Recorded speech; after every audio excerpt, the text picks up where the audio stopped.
والصلاة والسلام على أفضل خلق الله سيدنا محمد صلى الله عليه وسلم القائل في حديثه الشريف خيركم من تعلم القرآن وعلمه.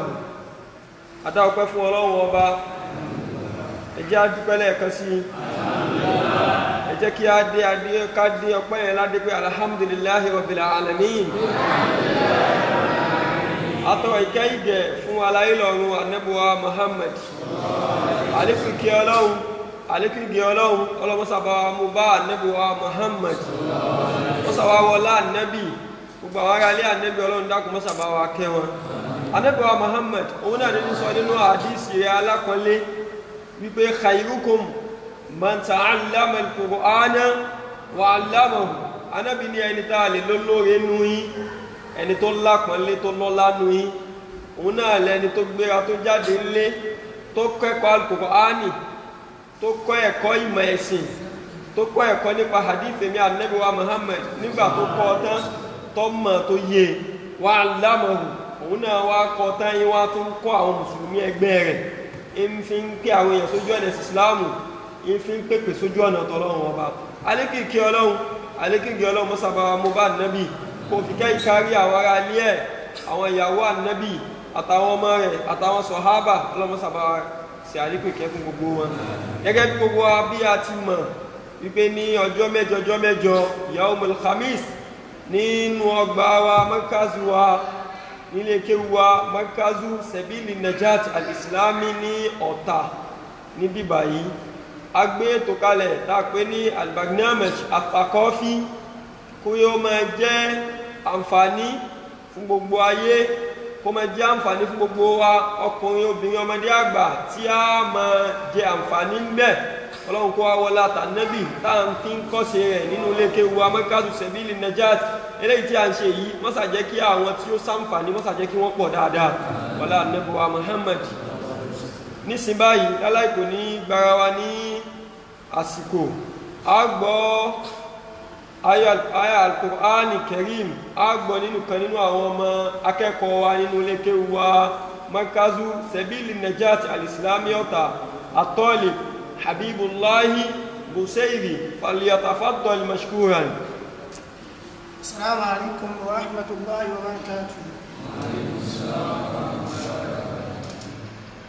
أعوذ بالله من الشيطان الرجيم. بسم الله الرحمن الرحيم.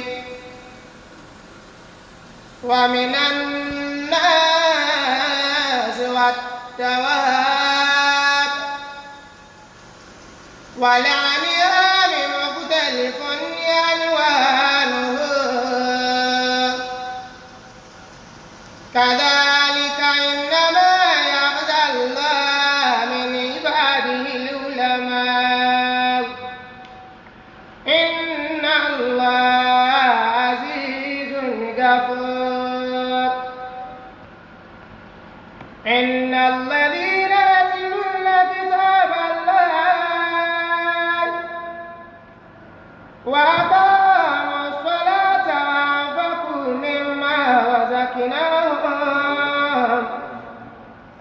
وأنفقوا مما رزقناهم سرا وعلانية يرجون تجارة لن تبور ليوفيهم أجورهم ويزيدهم من فضله إنه غفور شكور. والذي أوحينا إليك من الكتاب هو الحق مصدقا لما بين يديه إن الله بعباده لخبير بصير. ثم أورثنا الكتاب الذين اصطفى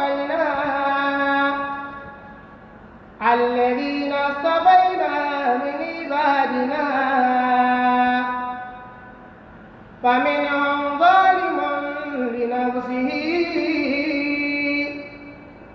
ومنهم مقتصد ومنهم سابق بالخيرات بإذن الله ذلك هو الفاضل الكبير صدق الله مولانا العظيم.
سيدنا محمد وبارك على سيدنا محمد كما صليت ورحمت وباركت على سيدنا إبراهيم وعلى أهل إبراهيم في العالمين إنك حميد مجيد.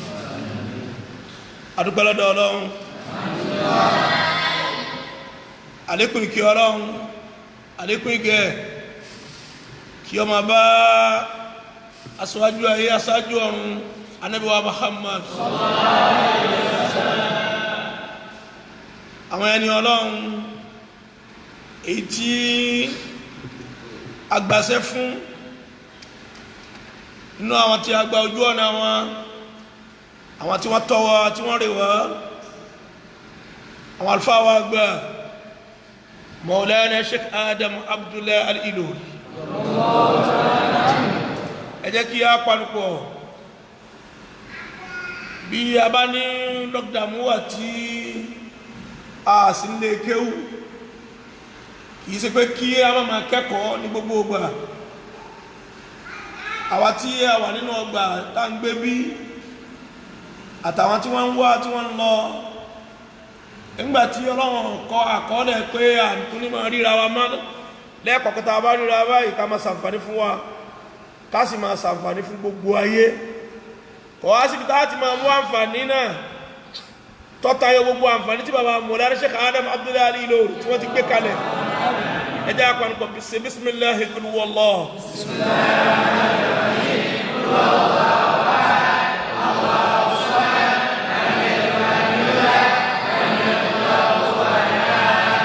bàbá wa gbà Maulana Sheikh Habiballah Adam Abdullah Al-Ilory bá a sàlékún àdáfíà wọn bá a sàlékún ìfọ̀kànbalẹ̀ fún wọn bismillahi li'ilafi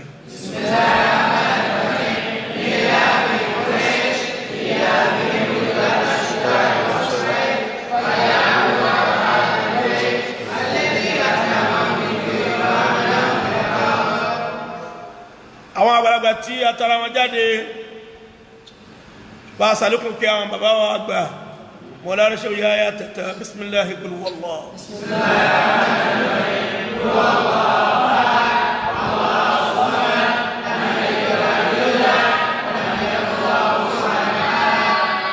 àwọn àlùfáà kan ní bàbá Sheikh Adam kó wà lé lọ́wọ́ nígbàtà wà nínú ọgbà Markaz Lágége wọ́n ṣe dáadáa fún wa púpọ̀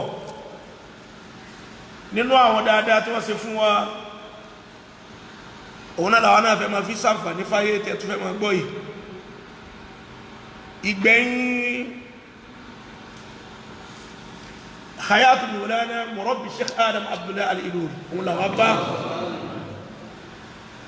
àwọn aláǹfààní pé tí bàbá bá fẹ́ tí wọ́n bá jókòó bàtà méjì báyìí Ọlọ́run ní kí wà nínú àwọn tó láǹfààní àti lè máa jókòó tí àwọn ọ̀rẹ́ mi tí wọ́n wà ní Tàòjí láti máa gbọ́ ẹ̀kọ́ lẹ́nu Sheikh Adam radiyallahu ta'ala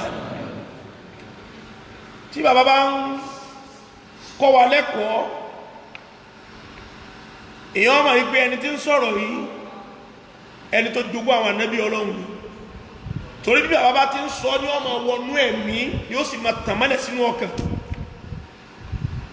oríire tó lọ wá ní gbogbo ayé ó ṣe ni wípé gbogbo ìdánilẹ́kọ̀ọ́ tí Sheikh Adam máa ṣe yìí gbogbo ẹ̀ ni wọ́n kọ́ lẹ̀ Ọlọ́run ṣàánú bàbá débi wípé wọ́n gbogbo tí wọ́n ń sọ lẹ́nu wọ́n tún kọ́ lẹ̀ kò jẹ́ pé àǹfààní àwa nìkan tá a wà ń bẹ̀ ńjọ́ náà àbí kò jẹ́ àǹfààní àwọn tó wà láyé ńjọ́ náà ìwọ́n tún dá àǹfààní gbogbo ẹni tí ó máa dé tí ó máa dé tí ó máa dé láyé nínú ẹ̀ lẹ́wọ́ tá a wà ń bí nínú ẹ̀ làwọn tí ò sí ń bẹ̀ ńjọ́ náà tí ń gbọ́ mi lónìí tí ń wò mí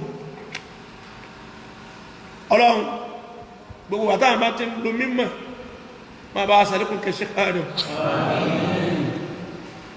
a ní gbára wa lásìkò ká gbé láti bí mùkọ́dìmọ̀ àwọn tí wọ́n kọ ní 1977 ẹ̀wọ̀ ọdún náà mùkọ́dìmọ̀ tí bàbá Sheikh Adam kọ preamble wọn tí wọ́n kọ́kọ́ fi wọlé sínú tí àwọn kan táǹpẹ́ ní tarikh da'wa ila Allah tíra yẹn bàbá Sheikh Adam wí mẹ́ radiyallahu ta'ala anhu ìwọ́n náà bá mi wípé kọ́lá lífà kí irun Ádámù Yorùbá wí ẹwí bẹ́ẹ̀ kọ́lá lífà kí irun Ádámù Yorùbá wí alimuriteji li afwaani li masawi alimuriteji li afwaani li masawi alhamdulillahi alladhi qad saadani alhamdulillahi alladhi qad saadani imani fununi fawqa ma arsadani imani fununi fawqa ma arsadani thumma salatullahi bidawami thumma salatullahi bidawami ala nabiyyi sayyidil anami ala nabiyyi sayyidil anami babani qala al-faqir Adam al-Yorùbáwí sallallahu alayhi wa sallam anabi pé púpọ̀ sára bàbá Sheikh Adam sallallahu alayhi wa sallam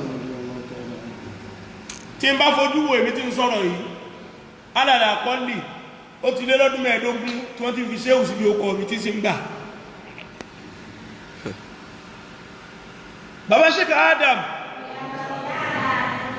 ẹni tí ó ti yọ tí ó ti kéwú tán nínú yí tí ó kéwú tán wọ́n bá kọ ṣéhù sí okọ̀ rẹ̀ ní sí yóò ṣe kí ni yóò sì fara mọ́ lè rí tí bàbá Sheikh Adam ti pẹ̀lẹ̀ ní Sheikh Adam Abdullah Al-Ilori Qala al-faqiru Adamu al-Yorùbáwí nínú ẹ̀kọ́ tí mo fẹ́ kẹ́ ẹ̀kọ́ lára Sheikh Adam ọ̀kanu tí àwọn nígbà tí bàbá fẹ́ tí wọ́n fẹ́ pìsẹ́ntì ẹ̀ bàbá wa wọnú ẹ̀ ìgbé qala al-faqiru Adamu al-Yorùbáwí tálíkà kan al-faqiru ila Allah ẹni tí ò ní nǹkan kan lọ́dọ̀ Ọlọ́run kò ní mímọ̀ wájú Ọlọ́run kò lówó wájú Ọlọ́run kò lọ́lá wájú Ọlọ́run ẹ wà bá ti yẹ péré ara wọn fọba tó ní wọn.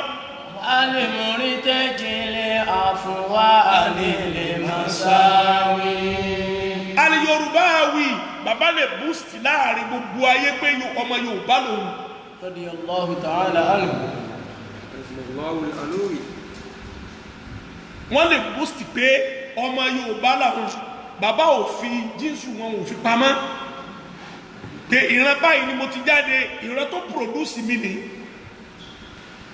Àfáà mi ti ń ṣe dáwà lónìí Yorùbá ní ọmọ ìlú yá Yorùbá kèfèrí ni wọ́n.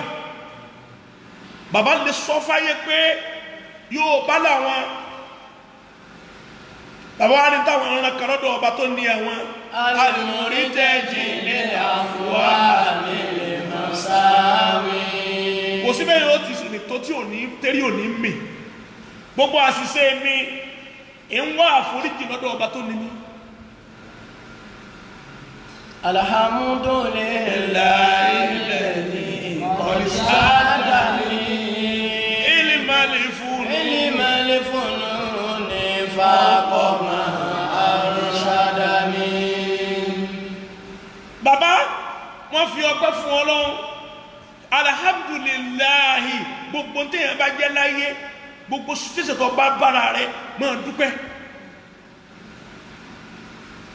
Kí ló wá bí ọpẹ́ yìí? Alhamdulillahi alladhi qad sadani.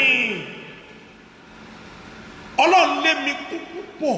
Ilmal fununi faqa ma arshadani. Faqa ma arshadani. Èyí tí wọ́n kọ́ mi, tí wọ́n bá ti kọ́ mi méjì, èyí sì mọ mẹ́wàá. Funun àwọn ìmọ̀, àwọn mímọ̀, kò sí mímọ̀ náà tó gbéde Lárúbáwá ìtì ń bẹ láyé lóde òní tẹ́nìkan ló mọ̀. Sheikh Adamu ti mọ àìmọye.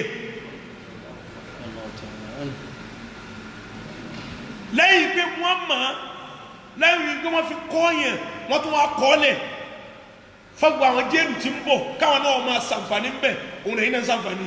Alhamdulillahi alladhi qad sadani ilmal fununi faqa ma arshadani. Wọ́n kọ ẹlòmíì ní kéwú ní mímọ̀ kò ní máa tó ẹni tó pọ̀ sọ̀dọ̀sáwà máa tó Sheikh Adam. Radiyallahu ta'ala anhu. Sáà máa táwọn afọ àwọn tó pọ̀. Àwọn bàbá Sheikh Adam wọ́n mọ̀, wọ́n tún wá mọ̀ ju bàbá wa sọ pé mo mọ̀ ju àwọn àfáà tó kọ́ mi lọ, wọ́n mọ̀ ju tí wọ́n kọ́ mi lọ. Ọba tó ní kí n máa mọ̀ yẹn alhamdulillah. Radiyallahu ta'ala anhu. Bàbá wa wò pé wọ́n mọ̀ pé kọ́kọ́rọ́ táwọn fi wọnú mímọ̀ yẹn òun là nẹ́bì wọn ni summa salatullahi min dawami ala nabiyyi sayyidil anami. Ẹ wo dọ́tí bàbá ti sàṣàlátù yìí kalẹ̀ ẹ fi mọ̀ pé ẹni tí ń sọ̀rọ̀ yìí kì í ṣèyàn lásán aládàwà àṣàlátù yìí wọ́n mọ̀ lọ. Ẹ wo dọ́tí bàbá ti sàṣàlátù yìí. Àwọn màláíkà wọ́n bá wọn ṣe títí èmi ń ṣe ìwọ ń ṣe àwọn tí ń bọ̀ wọ́n máa ṣe àwọn àrọ́mọdọ́mọ wọ́n máa ṣe tí wọ́n máa kọ́ sínú mizanu Sheikh Adamu pé òun ló sàṣàlátù yìí kalẹ̀. Umma salatullahi min dawami ala nabiyyi sayyidil anami. Allahumma salli ala sayyidina Muhammad. Amin. وبارك على سيدنا محمد. آمين. كما صليت ورحمت وباركت على سيدنا إبراهيم. آمين. وعلى آل إبراهيم في العالمين إنك حميد مجيد. آمين. أولا ونترى بابا وانسو إبه بسم الله وصلوات الله على ساهر رسول الله. pẹ̀lú orúkọ Ọlọ́run ìkẹ́ ìgẹ̀ lórí gbogbo àwọn òjíṣẹ́ tó kù. wàhálà fáyín bàbá tẹ̀lé Al-Qur'ani pé la tufarriqu bayna gbogbo àwọn ànábì Ọlọ́run yẹn ìkànnà gbogbo wọn. Bàbá wa gbé àsàlátù wọn lórí gbogbo àwọn ànábì.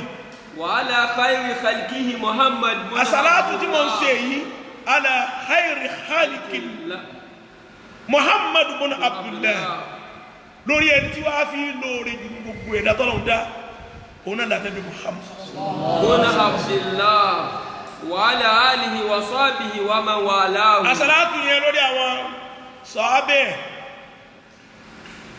ẹwọ́jọ́ tí bàbá tó bí Mùdírù tó ní ti sàṣàlátù kalẹ̀ fún àwọn sàábẹ̀ Ànábì ìjọ́ tí bàbá tiẹ̀ ń ṣe égún, ìjọ́ tí bàbá tiẹ̀ ń sọ̀rọ̀, ìjọ́ tí bàbá tiẹ̀ ń jalè ní bàbá Mùdírù Sheikh Adam Abdullahi Al-Ilori ní bàbá ti sàṣàlátù kalẹ̀ pé àṣàlátù tí mo ṣe ní fáwọn sàábẹ̀ yìí iná làwọn àrọ́mọdọ́mọ mi ọmọ ṣe.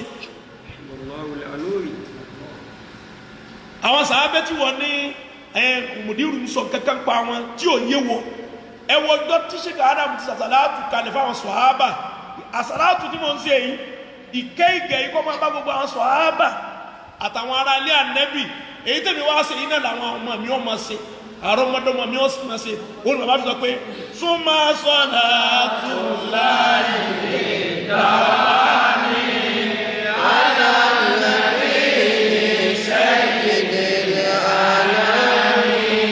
ìsọ̀sọ̀láàtù tí ń gé bídà wà yóò máa lọ bẹ́ẹ̀ ni lórí ọmọ mi lórí àrọ́mọdọ́mọ mi. ẹ̀kọ́ nu bàbá wa ní àsàlátù tí mo ṣe yìí o wàhálà àlìhí wà fáwọn sọ́ọ̀dì sọ̀hábà fáwọn ará ilé Ànábì wà máa wà láàhù àtàwọn tí ó máa tẹ̀lé lánàá tí wọ́n yẹ. wà báyìí. gbọ́sẹ̀ tí bàbá àti ẹ̀rẹ́ bá ti tẹ̀lé lánàá Ànábì àti tàwọn sọ̀hábà àdúrà ṣe kára gbà lè rí ẹ̀. gbogbo ẹnikẹ́ni tó bá ti lè tẹ̀lé lánàá yẹn bàbá ti ṣàdúrà fún kan ní. Sheikh Adam Abdullahi Al-Ilori wà báyìí. bàbá wa ní lẹ́yìn náà wọ́n fẹ́ kúrú fún ti ń jẹ́ mímọ́. fàyínà dáwàtà bìdúni ṣákìn. àdáwàtù níta ń pè ní dáwà bìdúni ṣákìn. láláì níyè méjì nú. ilmun. bàbá ní ìmọ̀ ni o. kutibati fi al-mukhtasarat wal-mutawwalat. àtàwọn onímọ̀ sì ti kọ àwọn pamphlet kéékèèké àtàwọn ńláńlá wọ́n ti kọ lórí ẹ̀ wọ́n ti kọ̀wé lórí ẹ̀. allati fiha fusulun wa abwabun. tọ́jà pé tọ́wọ́n bá ń sí ọmọ rí pé fọ́sílù eléyìí dáwà fọ́sílù mubtadi fọ́sílù eléyìí bá a ti ṣe dáwà láàrin mùtámọ̀ fọ́sílù eléyìí bá a ti ṣe dáwà láàrin ifrad bàbá ni wọ́n ti kọ̀rọ̀ lórí ẹ̀ ó ní fọ́sílù ó sì ní báàbù. ghayra annahu la yazalu ilman ghayra nadijin. kọ̀yẹ gbogbo ní mímọ̀ ìmọ̀ náà ni wọ́n kọ́ kalẹ̀ o àmọ́ ìmọ̀ yẹn ò jiná alóòrì ìmọ̀ yẹn ò ṣe kíni ìmọ̀ yẹn ò jiná.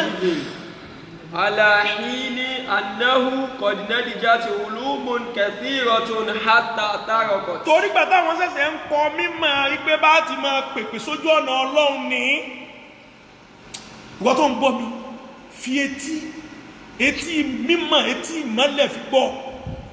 bàbá nítorí pé ńgbà tí àwọn ṣẹ̀ṣẹ̀ ń kọ́ wípé bá ti máa ṣe dáwà ní tá a máa pèpè sójú ọ̀nà Ọlọ́run. qad nadijat.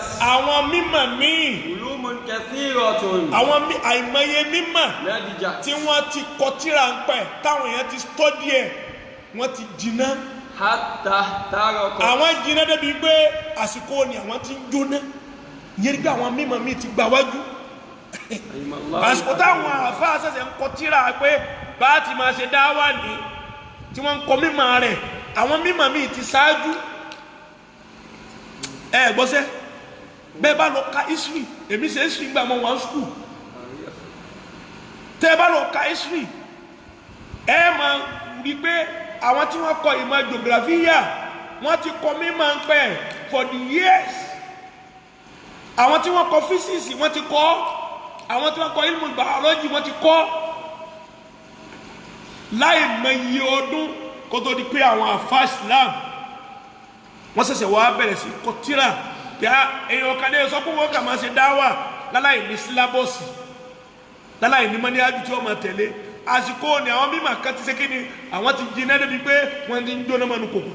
lidhalik أدرك الذين أوتوا بصيرة في العلم وبسطة في الفهم. ọba nìyẹn àwọn tó jẹ́ wípé Ọlọ́run fún lójú inú mímọ̀ وبسطة في الفهم Ọlọ́run sì tẹ́ àgbọ́yé kalẹ̀ fún wọn tọ́lọ́run bá ti sọ̀rọ̀ bá Ànábì bá sọ̀rọ̀ lẹ́sẹ̀ kan náà wọ́n ti gbọ́yé pé ntọ́lọ́run gbà lérò ni ntá Ànábì gbà lérò ni wọ́n ti gbọ́yé annahu la budda min i'adati wadi'il kutubi. wọ́n wá rí wípé kò sí tàbí ṣùgbọ́n dáwà yìí iṣẹ́ ìpèpè sójú ọ̀nà Ọlọ́run tá ń ṣe yìí àfi ká gbé tírà kalẹ̀ fún ká gbé sílábọ̀ọ̀sì kalẹ̀ fún ala tasmimi lórí pílà. kí ni pílà náà? alladhi yaj'alu da'wata fanna mustaqilla bisati. bidhati. tí dáwà fún rẹ̀ tí ó fi jẹ́ stọ́dì tí ó jẹ́ pé òun fún rẹ̀ bá nìní tí ó jẹ́ sọ́bjẹ́tì kan mustaqillan tí ó dá dúró fún rẹ̀ tí ò ní farati. mo ké kùránì mọ kùránì mọ màdísì ọmọọ̀rọ̀ náà ọmọọ̀rọ̀ anẹ́bìrú báwo la ṣe fẹ́ implement ẹ̀ òun náà ń pè ní dáwà tó fẹ́ fi implement ẹ̀ lórí ààrẹ àtẹnumí tó fi lè pass message tọ́lọ̀ ń wí yẹn tá ànábì wí yẹn sallallahu alaihi wasallam. bàbá wa gbú àwọn àsìkò ní làwọn àfáà tí wọ́n lójú inú tọ́lọ̀ ń tẹ́ mímọ̀ fún àwọn gbà ọ̀yẹ́ káwa náà wá káwa fún kìíní ní odidi subject kan táwọn èèyàn máa kọ́ àwọn mímọ̀ kẹ́sì ti dé kíní wọ́n ti jiná débi bí wọ́n ti dé kíní wọ́n ti jóná. fawada'u ma sha Allahu an yada'u. èyí tọ́lọ̀ wá fún wọn lágbára tí wọ́n lè ṣe tí wọ́n lè gbé kalẹ̀ wọ́n produce ẹ̀ wọ́n ṣe tíra. thumma inna da'wata ila Allahi. bàbá ní ẹ wá rí dáwà ìpèpè sójú ọ̀nà Ọlọ́run tá a pè lóhùn pé iṣẹ́ kan ní sọ́bjẹ́tì kan nìyí. làbúdá àǹtẹ̀kúnà amalan. bàbá lẹ́yìn tó dáa jù kọ́mọ́ wa jẹ́ pé mímọ̀ tá a stọ́dì nínú pépà nìkan àbí mímọ̀ tá a stọ́dì nínú kíláàsì nìkan kọjá pé tá a tún máa fi ṣiṣẹ́ ṣe ni. dáwà àáfàá gbọ́dọ̀ wà tí ó máa pè àwọn èèyàn sójú ọ̀nà tọ́lọ́ tọ́lá kwani náà ló wí bẹ́ẹ̀ kì í ṣe fẹ́ ẹnu ní bàbá wí ومن أحسن قولا أعوذ بالله من الشيطان الرجيم بسم الله الرحمن الرحيم ومن أحسن قولا ممن دعا إلى الله وعمل صالحا وقال إنني من المسلمين. اسمع بيجي أنا من صورة فينو bàbá ní rọ́dí Allah ta'ala ní bàbá ní inna da'wata ila Allah. ẹ̀rí dáwà ìmọ̀fẹ́ máa pèyẹ sójú ọ̀nà tọlọ́hun. làbúdá àǹtẹ̀kúnà da'watu amalan. ó gbọ́dọ̀ jẹ́ pé iṣẹ́ ni ẹni tó bá fẹ́ ṣe gbọ́dọ̀ mọ̀ pé òun ṣe kí ni òun gbàṣẹ́ ni. wàlàbúdá àyẹ̀kúnà likulli amalin takhṭīṭ. ìta bá sì pè ní sẹ́ ó gbọ́dọ̀ ní plan. masalasi tá a wà yìí níjọ́ tá a fẹ́ bẹ̀rẹ̀ àkọ́kọ́ ya plan àgbẹ̀ fáwọn tó ní mímọ̀ ń pẹ́ wọ́n plan yẹn gbé bẹ́ẹ̀ ni ibi táwọn obìnrin ó dúró ní ibi táwọn ọkùnrin máa dòkó ní bílé àlùwàlá ó ti rí ní bẹ́ẹ̀ bá fẹ́ ṣe é ti káfù bí ó ti rọrùn fún wọn láti máa sin lọ́hùn ni wọ́n gbé plan yẹn kalẹ̀ àwa àgbẹ̀ fáwọn tó ní mímọ̀ wọn wá tó study ẹ̀. wa tasmimun. lẹ́yìn ìgbà yẹn àwa ṣẹ̀ṣẹ̀ wá fún ní foundation. dáwà gbọ́dọ̀ ní plan ẹni tí ó ṣe dáwà ó gbọ́dọ̀ kọ́kọ́ plan ó sì gbọ́dọ̀ ní foundation. wa tanzimun. kọ́ wá gbé ètò kàpẹ́tọ́ nígbà tá a ti mọ́sálásí láti kọ́ yìí àwa ní ètò nínú ètò tá a ní mọ́sálásí ni pé ọ̀ràn yẹn tó lọ́hùn ìrun wákàtí márùn-ún gbọ́dọ̀ máa kí nínú ètò tá a ní mọ́sálásí ni wípé bọ́bá dijọ́ Jímọ̀ agbọ́dọ̀ máa ṣe kí ni ká máa pàdé ń bí àtúnwá àtúnṣà ọjọ́ kan lẹ́sà àṣàṣàlátù tá a ṣe ń dodo ojúmọ́ yẹn ọjọ́ odidi ọjọ́ kan àwọn ní ṣàṣàlátù fún ànábì nìkan ètò ní bàbá lẹ́ni tí ó ṣe dáwà ọgbọ̀dọ̀ ṣe kíni ọgbọ̀dọ̀ ní pláàni ó sì gbọ́dọ̀ ní foundation yóò sì ní ètò kìí ṣe pé ọ̀nà fẹ́ ṣe dáwà èmi náà fẹ́ ṣe dáwà kí ni plan yẹn kí ló fẹ́ káwọn ayé ó rí mbẹ́ kìí ṣe gbọ́ ọkàn wa bọ́ síta ọmọ wa dayé là mú ọ ló ń ṣe dáwà ó fẹ́ẹ̀lì àwọn èèyàn ó sórí ibú ó tún wá kó orí ibú bá gbogbo àwọn tí ń jẹ́ fọ́lọ́wà rẹ̀. wà ilà. bàbá ní tí ọba ẹ wo ọdún tí bàbá ṣe kára mo ti sọ̀rọ̀ yìí kalẹ̀ bàbá ní tí ó bá sí foundation tí ó sí plan tí ó sí pillar fún foundation fún dáwà rẹ̀ fasawfa yakunu al-amalu fawadiwiyan. bàbá ní yóò padà wá di wípé iṣẹ́ dáwà yẹn yóò padà di kíni yakunu al-amalu fawdawiyan. fọ́ọ̀dọ̀wìyà yóò padà di fọ́ọ̀dọ̀ yóò padà wá di wọ̀ndọ̀rùkù wóróworó gbogbo wóróworó tẹ́ rí lórí social media nísìn bàbá ní gbogbo dáwà tí ó bá ti ní foundation tí ò ní planning yóò padà di wóróworó kí ló wá di nísìn jẹ́mọ́ fún gbogbo ẹni tí ò kọ́ mímẹ́ yatakhabbatu fihi al-amiluna. bàbá ní ẹni tí ń ṣe dáwà yẹn ẹ̀rí pé yóò máa wá kẹsẹ̀ bọ́ sẹ́ àsìkò tó yẹ kó ṣe wáàsí nípa àlùwàlá kò ní mọ̀ àsìkò tá a wà láyé nísìn àsìkò tó yẹ kó ṣe wáàsí báwọn èèyàn wípé kẹsẹ̀ kíni al-istiqama àsìkò rẹ̀ láwà yìí torí bí ń pa àwọn èèyàn ẹni tí ó bá ní istiqama yóò jẹjẹkújẹ yóò wùwàkíwà wá àsìsì kọ́ mà kò ní má àsìkò rẹ̀ ni wọ́n mọ̀ wá sí tíátà lórí social media. àìlá fasayakunu al-amalu fawdawiyan. bàbá ní pé àbí tí ọba ti ní foundation kò kéwú kò béèrè kò mọ bí wọ́n ti ṣe yóò padà wá di wóróworó. yatakhabbatu fihi al-amiluna. ẹni tẹ́ ń pè láàfáà yóò wà máa kẹsẹ̀ bọ́sẹ̀ ẹ kàn rí pé wóróworó ni ọmọ wa wí yóò wá di tíátà táwọn yóò máa wò bí àtẹ̀yìn wo bàbá sùwé. lidhalik. bàbá nítorí ẹ̀. zalla ashabul gira al-islamiyya. ẹ rí pé ọ̀rọ̀ yẹn ní Al-Qur'ani tọ́ka sí fún wa ní Suratul Tawbah ní àyà 122 ìpè walawla nafaru.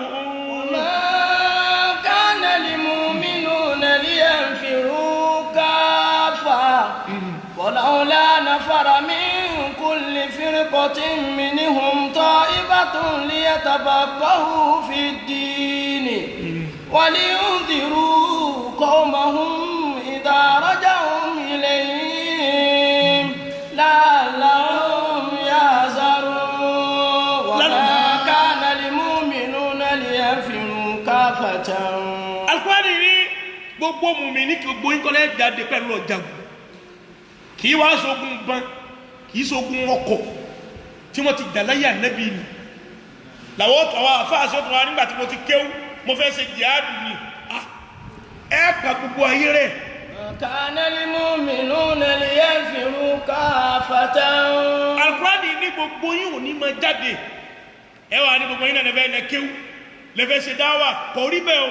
walawla nafara min kulli firqatin minhum. àwọn kan gbọdọ̀ specialize nínú yín. ta'ifatun liyatafaqqahu fid-din. ta'ifatun àwa jáde ńlẹ́rìsì alamẹ́ríkà sílẹ̀ Sheikh Adam ọdí alọ́kọ́ kíkọ́ tá a kọ́ yẹn ìwọ̀n là ń fi fún àwọn ìjọ wa lónìí ní mímọ̀ là ń fi fídì wọn lónìí báwo ọba kọ́ tábàlà fẹ́ máa fídì wọn nǹkan kí nǹkan láà máa fún wọn jẹ àfọwọ́ àyínísìn òun lọ sí mọ́sárì ọlọ́ọ̀kọ́ bí Lárúbáwá ti sọ lóga tiẹ̀ ní ká lè yí ahọ́n wa padà kúrò ní ahọ́n ti àjẹmí bọ́wọ̀n ọba lọ kọ́ Lárúbáwá yẹn kọ́ lọ sí lóga kọ́ sí tààsí ìfẹ́ kọ́ mọ̀ ọ́n bá a bá ń sọ Lárúbáwá àwọn yóò mọ̀ pé yóò bó mọ̀ ọ̀hún bẹ̀ radiyallahu ta'ala anhu. walawla nafara min kulli firqatin minhum ta'ifatun liyatafaqqahu fid-din. liyatafaqqahu fid-din tí Sheikh Adam ọba jáde ńjọ́ náà kókó lọrin kéwú tá a fẹ́ sí kọ́ wọn mímọ̀ ló tó sẹ́sìn bàbá Umaru Agbẹ́dọ̀ radiyallahu ta'ala anhu kéwú tí wọ́n kọ́ Sheikh Adam ó tó sin lọ́wọ́ ó sàfà àmọ́ lónìí tí bàbá ọba jáde ṣàkọ́fà táwa náà gbé dání ní ọdún kan ní ya 2000 and kí nìyẹn 20 ṣe ogún ọdún sísìn ṣe 2020 náà wà ní ya 2000 wọ́n wà ní Àràfá èmi mo lídìí gbogbo àwọn tí wọ́n tẹ̀lé bí ṣe kìlọ̀ sí ájì lọ́dún náà wọ́n wà l'Àràfá mò ń ṣe kútúbà Yawm Arafah ní abẹ́ tẹ́ǹtì lárúbáwá dúró báyìí wọ́n dúró báyìí ẹ̀mí mi wọ́n sọ fún mi ṣé pé lárúbáwá láàjà tí mo ń wí yìí ṣé kó yí lárúbáwá gbọ́ pé kéwù ní ké tí wọ́n á dúró nígbà tá a débi àdúrà gbogbo náà wá tẹ́ wọ́n sí àmì èyí ń ló fún àwọn Yorùbá àwọn Nàìjíríà wa tá a jọ lọ níbi nítorí mú lárúbáwá máa tẹ́tí gbọ́ wá sí àfáà wa ajẹ́ pé tí ń wí fún wa ìlú tó mímọ́ ni láwùlá alóhùn. نفر من كل فرقة منهم طائفة ليتفقهوا في الدين. tí bàbá ọba ní àmàjílẹ̀ nínú mímọ́ Ọlọ́run àtànẹ́bì ẹ̀wọ̀ ọdún tí mo ń wí láti ya 2000 ni mo ti ń sọ kútúbà l'Árafà ní Múnà táwọn èèyàn wá ń gbọ́ tí lárúbá wá ń gbọ́ kí ni wọ́n ń wí ọ̀rọ̀ Ọlọ́run ni wọ́n ń sọ yìí tí wọ́n sì ń sọ pé wọ́n tún wọ́n tún máa kíìsì mi lórí báyìí bí barakallahu. ولينذروا قومهم إذا رجعوا إليهم. bí gbogbo wa bá wà gbàtí gbogbo wa kéwù tán liyunziru qawmahum àwọn apákàtà lọ ké yẹn kì í ṣe gbogbo alájáde nílé wa pẹ́tọ̀ à ń lọ kéwù tí gbogbo wa bá ké tàlá jíṣẹ́ fún tí gbogbo wa bá ké ní àwa kọ̀ọ̀kan tá a bá tó ké inú wa lọ́wọ́ ti sàwọn èèyàn tí yóò máa wá ṣe dáwà ni kò ní máa jẹ́ pé mímọ̀ nìkan yóò máa fi ṣiṣẹ́ ṣe yóò máa wá kìlọ̀ fáwọn èèyàn pé báyìí lọ́lọ́run wí báyìí lọ́lọ́run fẹ́. لعلهم يحذرون.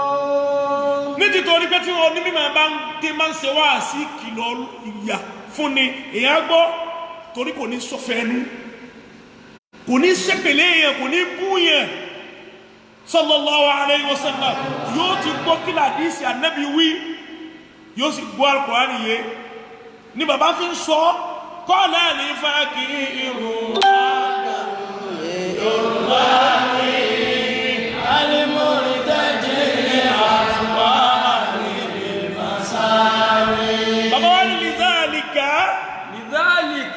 ظل أصحاب الجيرة الإسلامية يقيمون مؤتمرات إثر مؤتمرات. bàbá nìyẹn ló ṣe gbogbo àwọn tí wọ́n jẹ́ olójòwò ẹ̀sìn wọn jowó ẹ̀jọ̀bìnrin lọ.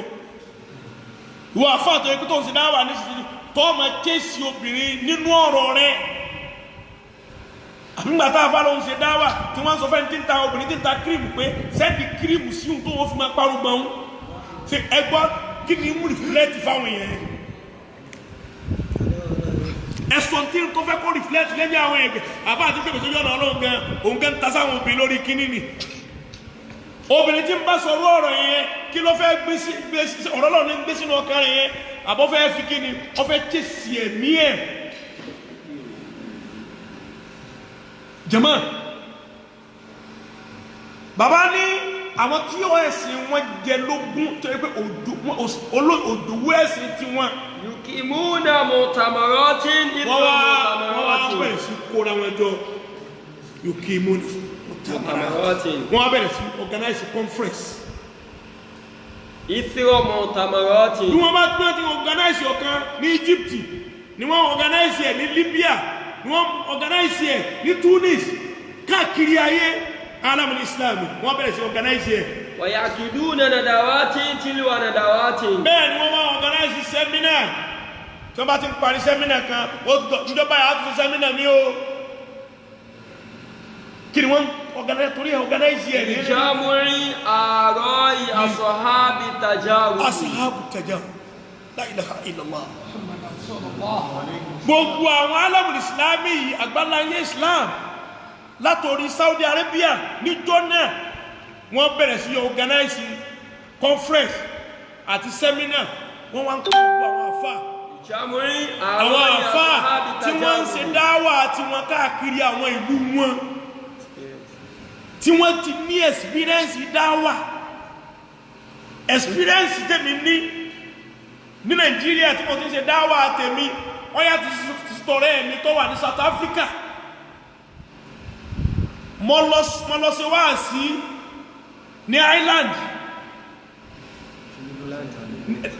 ní Dublin mo wá débẹ̀ ọ́ọ̀lù wọ́n múra nígbà tí wọ́n ṣe pàtí náà wòlímọ̀ náà lẹ́fẹ́ ṣe yìí pàtí ìgbà tí wọ́n fẹ́ ṣe pàtí lẹ́kọ̀ọ́ Nàìjíríà ní kálukú ẹ̀fà tẹ́ẹ̀bá ni wọ́n ti dírẹ́sì wọ́n tún wá dírẹ́sì àwọn ọmọ oníwòlímọ̀ náà àwọn bíi mọ́kànlá wòlímọ̀ náà lẹ́fẹ́ ṣe níbẹ̀ ẹ̀yọ́ máa tẹ́fẹ́ ṣe wòlímọ̀ lẹ́ṣẹ̀ wọn ojú gbogbo ẹ̀ṣẹ̀ gágágá yìí pẹ̀lú dírẹ́sì wọn kò jẹ́ kó wọ́n lè jòkó bá àwọn ọmọ wòlímọ̀ tí wọ́n á ti dòkó Nàìjíríà wọ́n bá nítọ̀ every all of you kneel down nígbà tí mi sọ ọ̀rọ̀ Ọlọ́run àbúrò mi kan sẹ́yìn dábàá sí ọlá ògùn ọba wa fetí kò mí létí báyìí pé ṣé o àwọn ọmọ ìlú èbúlà àwọn iléèwé sọmọ Nàìjíríà bẹ́ẹ̀ tí ni wọ́n kúnlẹ̀ yẹn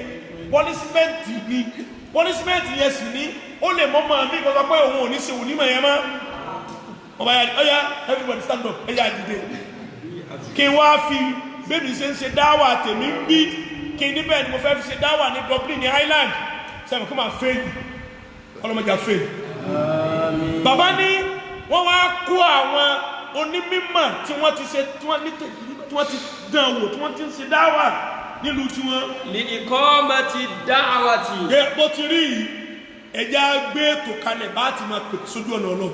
àlá anjahil wasa ìlú. ní ojú ọ̀nà tá a fi ní success tá a fi succeed.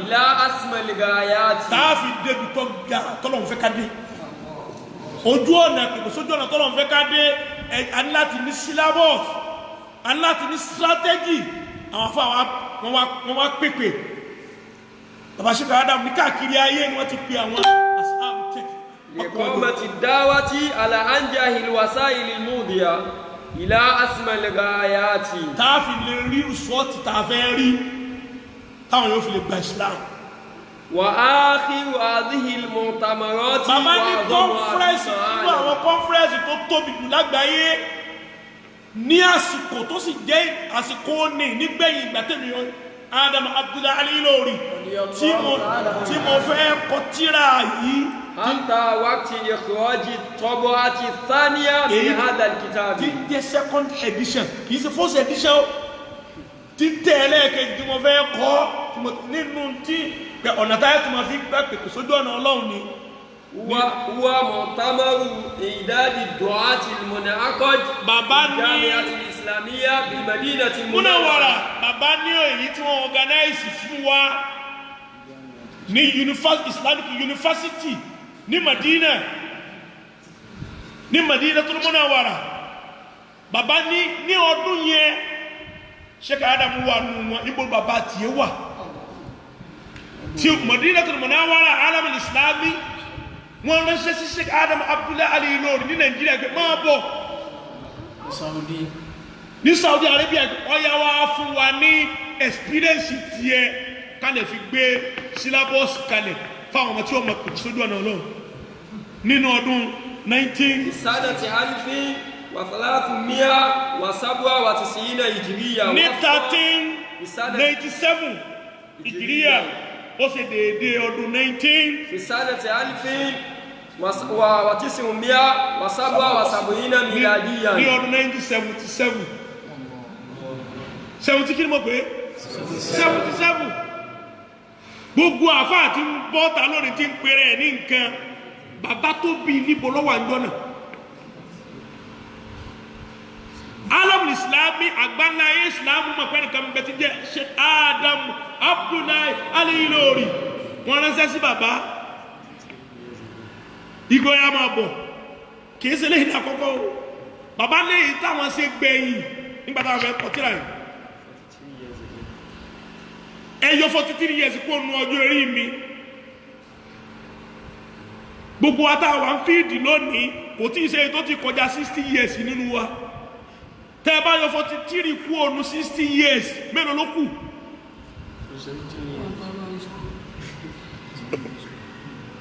gbogbo àwọn táwọn àjọ parí tààjọ kéwú tààjọ kàwé SCS tàbá sírò ọjọ́ orí wa ìjọ́tẹ̀ ni ó kò ní Mount Carmel College ó kó mbẹ̀ ní 1988 mo rí admission sí Sokoto njọ́ náà kí n lọ sí history and Islamic law tí n bá jáde yunifásitì ìjọ náà mọ àwọn àyókù mi parí ní 1991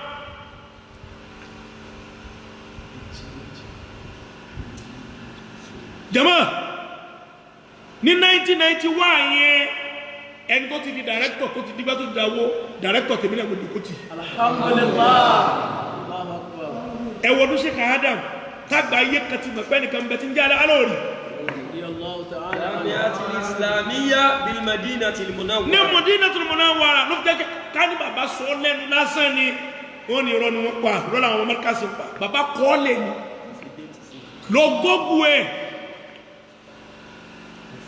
lọ gógù conference tó ṣe ní Jam Islamic University ní 1977 ọ̀bọ̀ kọ́ Sheikh Adam Abdullahi Ali lórí níbẹ̀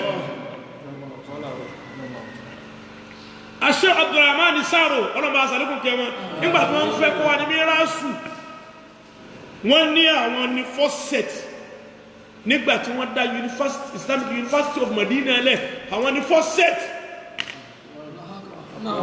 nínú ọmọ kẹwù Sheikh Adam tí bàbá gbọ́ ya Abdulrahman Saro Sheikh Abdulrahman Saro ya wọ́n wá lọ tí bàbá tí wọ́n rán àwọn ọmọ kẹwù wọn lọ sí yunifásitì ilẹ̀ Lárúbáwá láti lọ kọ́ mímọ̀ wá mímọ̀ yẹn náà ni wọ́n fọ́ asáǹfàní gbogbo wa lónìí tọ́pọ̀lọpọ̀ wá yẹ kànúbì alàlórí òdúó inna da'wata ila Allahi bàbá ní ìpèpè sójú ọ̀nà tọ́lọ́hun yajibu an takuna ilman wa amalan bila infaqi bàbá ní ìtọ́ ọ̀rẹ́ yẹn ní ìṣẹ́ntàfẹ́ bila ìfikàkì ọgbọ́dọ̀ sí ẹni tí ó ṣe dáwà ọgbọ́dọ̀ ní mímọ̀ tó bá sì ní mímọ̀ yẹn kò fi ṣiṣẹ́ kò gbọ́dọ̀ yára wọn ó ń dáwà ọgbọ́dọ̀ ní mímọ̀ fẹ́ máa pèpè sójú ọ̀nà tó náà kọmọ wà ní pé kò ní kéwú kọmọ wà ní àwọn àfáà wá ní àwọn àfáà rẹ̀ olóhùn ọgbọ́dọ̀ ní mímọ̀ ó sì máa fi ṣiṣẹ́ ṣe bílẹ̀ àfikàkì wọn ọgbọ́dọ̀ yára wọn lọ́tọ̀ọ̀tọ̀ waman akhadhaha ilman biduni amalin ẹni bá lọ kọ́ mímọ̀ báwa náà ti kọ ohun tóun tún kọ tóun náà kọ bẹ́ẹ̀ tí ọ̀ wá lò báwa ti ń lo tiwa yìí. kana kama yaddakhiru al-adwiyata fi makhzan. bàbá Sheikh Ádámù ní ọ̀rọ̀ rẹ̀ dàbí ẹni tí ó ní mẹ́dísìn oògùn ó wá lọ tọ́jú oògùn yẹn sínú kọ́ńbọ́ọ̀dù aṣọ ẹ̀ ó tilẹ̀kùn máa. wàlá yusinu tawzi'a ala al-maghdab. kò ṣe tàwsí rẹ̀ àwọn aláàárẹ̀ sì wà nínú ìlú. alladhina yatadarraruna man hawlahu alaman. àwọn ń pariwo nira ẹni tí ń pariwo orí fífọ́ ẹni tí ń pariwo ara dùn mí òun sì lóògùn tí ó fún wọn tẹ́rí fífọ́ wọn fi lọ tí ara wọn tí ó fi ya àmọ́ oògùn yẹn ó ṣe kí ni ọlọ́tìmọ́nù kọ́ńbọ́ọ̀dù bàbá níbẹ̀ lẹni tó kéwú tó kọ́ mímọ̀ dáwà tí ò fi ṣiṣẹ́ ṣe. ẹni kejì. ومن أخذها عملا بدون علم. èyí ń lọ wá ba yé jẹ́nu bàbá ní ẹlòmíì wá ń bẹ ó wò pé àwọn afá ń gun mọ́tò àwọn afá ń kọ́lé òun náà wá gbà èmi náà lè sàfà yìí kẹ́ ọ wá lọ dànù gbè sí òun náà wá bẹ̀rẹ̀ sí bí àwọn ẹgbẹ́ ẹ wá ṣètò ọlọ́run ọ wá mú mẹ́tọ́ọ̀dù ẹ̀ hàn níwọ́ bàbá ní ọ̀rọ̀ tiẹ̀ ó dà gẹ́gẹ́ bíi. ومن أخذها عملا بدون علم ẹni tó lóun ṣe dáwà tí ò kéwú tí ò kọ́ tí ò jòkó ń kíláàsì kọ́kọ́ dáwà bó láti ṣe dáwà bàbá ní àpèjúwe tiẹ̀. كان كما يطبب المرضى بدون معرفة قواعد الطب. bàbá ní àpèjúwe tí ò yàtọ̀ sí ẹni tó polówó tó gbé sáńbọ̀dù síta yìí pé kíní kan medical hospital for law school of medicine kọ̀lọ́kọ́ school of nurse gbogbo tí wọ́n fi mọ̀ nípa bí wọ́n ti ń fún yẹn lóògùn fún yẹn lábẹ́rẹ́ kọ̀lọ́kọ́ ọgbẹ́ sábọ̀dù síta àwọn aláàárẹ̀ wa ń wádọ̀ rẹ̀ abẹ́rẹ́ tó yẹ kó fún ẹni tó ní fífà ní wọ́n ń fún ẹni tí ẹni diabetes ní wọ́n ń fún àfà ní wọ́n ń pa àwọn èèyàn lọ gbáà àbádìpá pẹ̀júwe ẹni tí ń ṣe dáwà tí ò ní mímọ́ ẹ̀ tí ò kéwú ẹ̀ àbádìpá pẹ̀júwe wọn ti rí nìyẹn ẹ wọ́n sí Ádámù ti sọ̀rọ̀ yìí kalẹ̀ o ẹni tó pa sí Ádámù lẹ́yìn lánàbí sẹ́wọ̀n kẹ́kọ̀ọ́ kò sí wí. ayiwa wọ́n mi ni mo àlè ẹ̀sùn ni.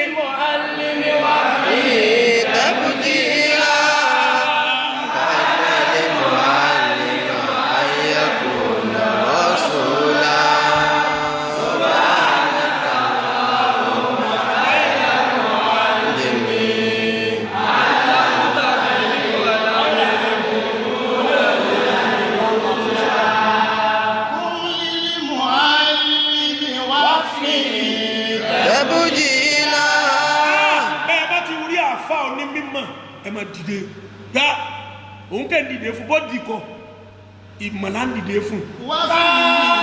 dalí ayẹkùnà rọ̀súnlá. àwọn mu'allim àwọn àfa àwọn onímọ̀ tá a bá pè wọn òjíṣẹ́ ni wọ́n kì í ṣe pé bóyá wọ́n ní kí ni mò ń jẹ́ fún yín jẹ́mọ̀ iṣẹ́ ọlọ́run sí ànábì nù jẹ́mọ̀ rọ́dí Allahu ta'ala aláwọ̀ bàbá ṣe kàárà bàbá lé ẹni tí ó ní mímọ̀ tọ́tọ́jú ẹ̀ tí ó fi ṣe oríire fáwọn èèyàn olóògùn ìwòsàn ó sì tọ́jú ẹ̀sìn kọ́mọ́dù àwọn èèyàn sì ń pariwo nira lẹ́gbẹ̀ẹ́ síbẹ̀síbẹ̀ náà kò tiẹ̀ rí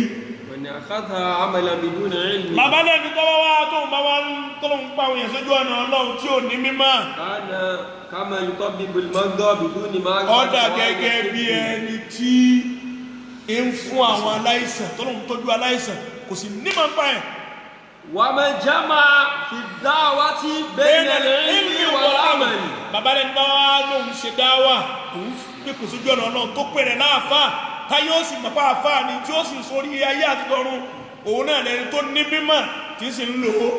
كان وارثا للأنبياء والمرسلين داعيا ناجيا bàbá ní àwọn ìyẹn rọ́ọ̀dì Allah ta'ala anhu bàbá láwọn ìyẹn àwọn gan ni wọ́n jogún àwọn ànábì Ọlọ́run àwọn ìyẹn àwọn ni wọ́n jogún àwọn òjíṣẹ́ Ọlọ́run bàbá ní dáwà tiẹ̀ yóò yege yóò ṣoríire láyé yóò sì láti kíyámà Ọlọ́run àtẹ̀mí àti tìyín náà lọ́jọ́ gbé tiẹ̀ yóò gbé tí bàbá ṣe Adam abúlé alẹ́ lórí tí bàbá ṣe Adam gbé tàwọn ànábì Ọlọ́run tí bàbá ṣe Adam gbé tàwọn òjíṣẹ́ Ọlọ́run Ọlọ́run jẹ́ tiwa náà sí kíni Ọlọ́run jọ́ dà bẹ́ẹ̀ bá a ti fẹ́ kẹrí mi gbogbo wọn ọmọ kéwù tó ń gbọ́ mi gbogbo wọn ọmọ kéwù tó ń wò mí bá a ti fẹ́ kẹrí mi pé ẹwà mímọ̀ ẹ̀kọ́ bẹ́ẹ̀ bá jáde ìdájí tí ọba lọ sánáwì mímọ̀ rẹ̀ yóò lè fi sinú láàrin ààrẹ àti fámílì ẹ̀ àmọ́ tó bá fẹ́ ṣe dáwà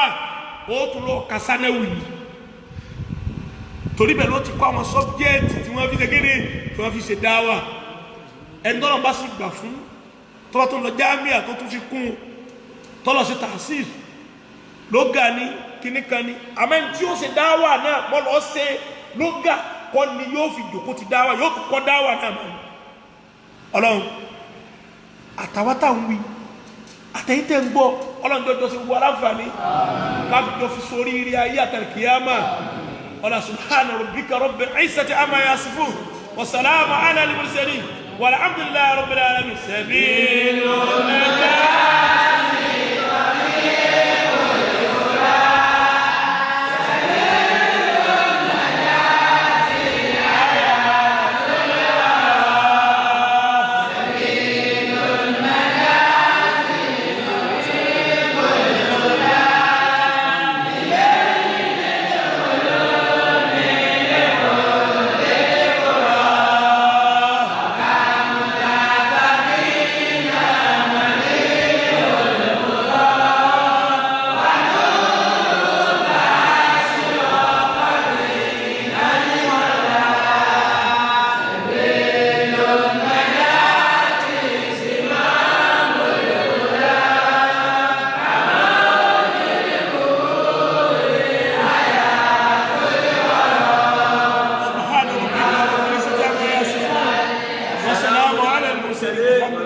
أقيموا الصلاة